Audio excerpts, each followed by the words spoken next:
Hi guys! Welcome back to my YouTube channel. For today's video is mag-unbox tayo ng another electric fan. Portable fan guys. So, pangatlong portable fan na itong i-unbox natin. And mga next video or another video, mga next nating video content is ko-compare natin yung mga differences yung mga pinagkaiba nila, ano ba yan?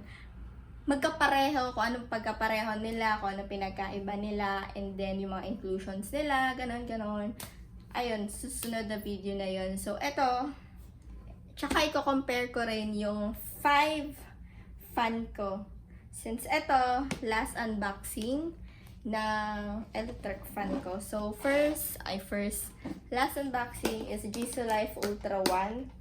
Ang inclusion nito is fan, lanyard, brush, cable, pouch, may 2 nozzle, and isang base. So, ito ay 9,000 battery capacity. Dun sa dalawang previous na fan ko, yung unang pink is 6,000 portable turbo fan. Yung pangalawa na Jisoo Life Life 5 Plus, 6,000 din yun, pero hindi yung turbo fan. Ito, Jisoo Life Ultra 1, 9,000 turbo fan. So, let's unbox. So, bago pala natin unbox to, bago natin hilain. Ang story neto, kaya ako nagkaroon neto. Balik natin, i-close natin guys. Kaya ako nagkaroon neto. Nag-sale. Bago nag-sale, di ba nasira yung pink ko. Ang una nagkaroon ako is yung pink since last year yon. Di ba? December 2025 yon. Kwento na natin simula nung pink hanggang dito. Kasi last unboxing na natin to sa fan. So, di ba? Simula sa pink, December. Tapos, around February, napasukan siya ng hair. Dahil sa kama ko nabasa. Natapon na tayong tubig. Tapos, napasukan ng hair, tapos nalinis-linis ko, ganun. Kinabukasan, mga sunod na araw, inaayos ko, tinatanggal ko. Kaso pagbukas ko, ganun pa rin. So, kailangan mo na siyang pukpukin para gumana. Gumagana naman siya, pero alam mo yung hindi na siya kasing lakas nung hindi pa napasukan ng hair. So, kailangan ko na kailangan ko na ng pampatuyo ng buhok. So, bumili ako yung Jisoo Life 5. Ang nasa utak ko, portable turbo fan yun siya. Yun pala, hindi siya turbo fan. So, nabili ko siya around 575 kasi nag-sale nga. Lahat sila sale. Tapos, nung inaayos ng boyfriend ko yung pink, naayos niya naman.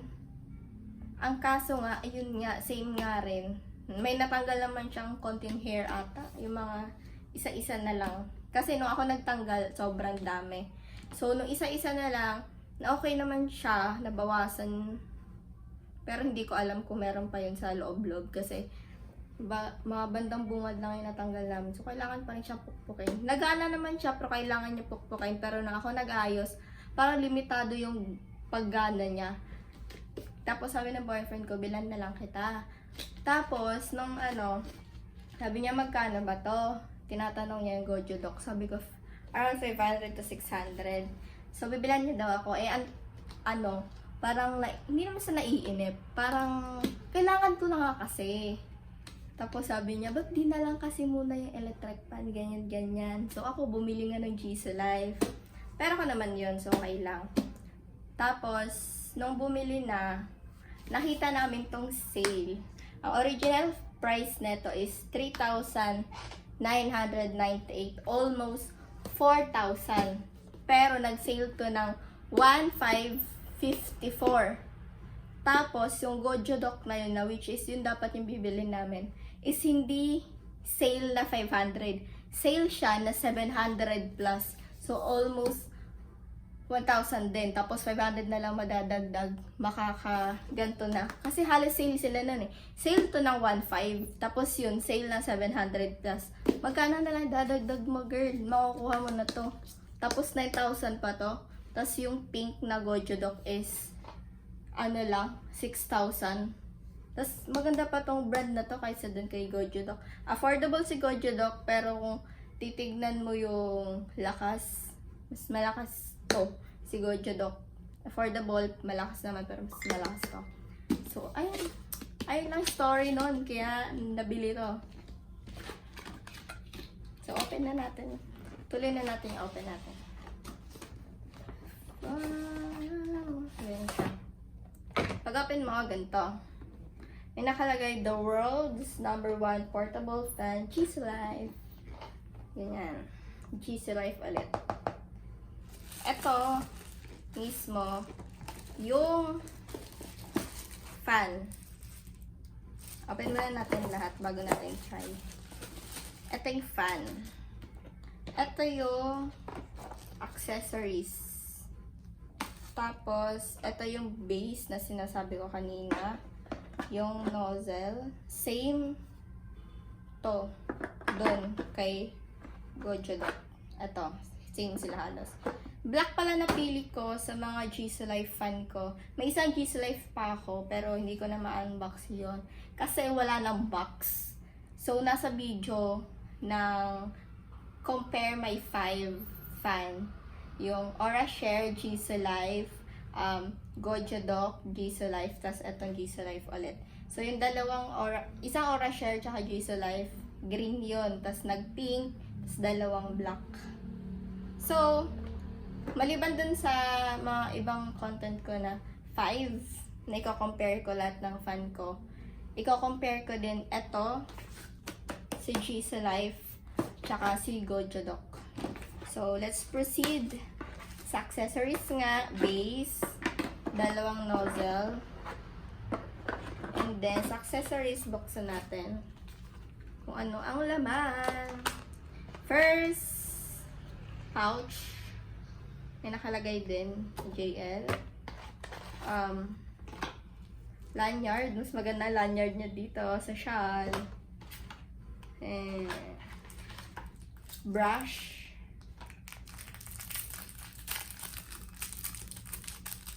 Ito talaga yung pinapahalagan ko sa lahat. Na-appreciate ko lahat.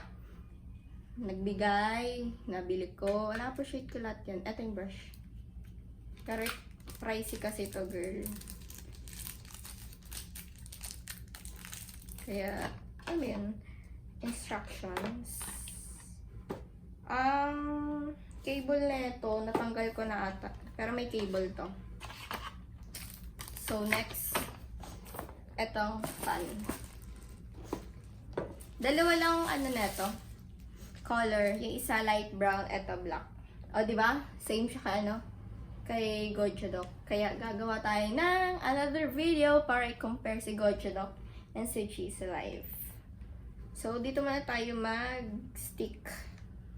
May nakalagay dito na be yourself, be the best dito. Tapos dito yung brand ni GC Life. May LED, which is dito mo makikita ang battery and level ng fan mo. And ito yung power.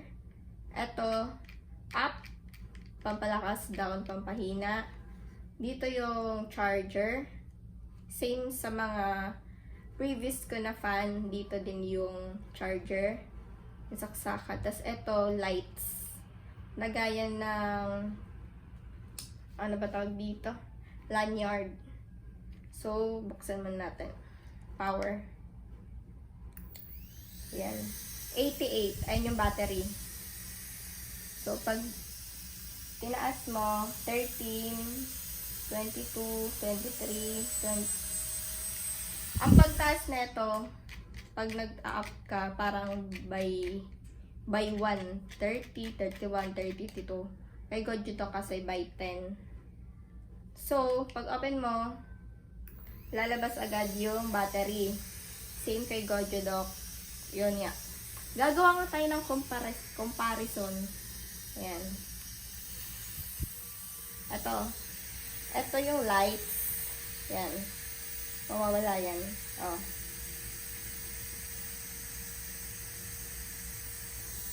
Ang hirap nito natin. Basahin yung lights niya. So, pinakamababa yan. Tingnan natin yung 10. Yan, 10. 20. 30. 40. 50. 60. 70. 80. 90. 100. Yan yung 100 niya.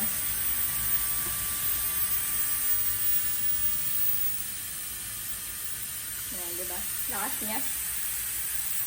Pero as of now, ito ang ginagamit ko pagpatuyo ng hair kaysa kay Gojodoc kasi ito ang lakas magpatuyo ng hair. As in, ang bilis matuyo ng hair ko dito. So, try natin to. Yan. Ay, may rubber siya. Yan. Ayan siya. Next, ito. Pwede to sa mga airbed talaga. Kasi malakas. Ito, base. Falling for you. Yan. Yan siya. Pero maingay nga siya. Maganda lang to sa house. Okay, sa labas. Kasi parang nakakahiya ang ingay niya. Mahal nga siya pero parang nakakahiya kasi ang ingay. So, ayun lang guys. Thank you for watching. Subscribe!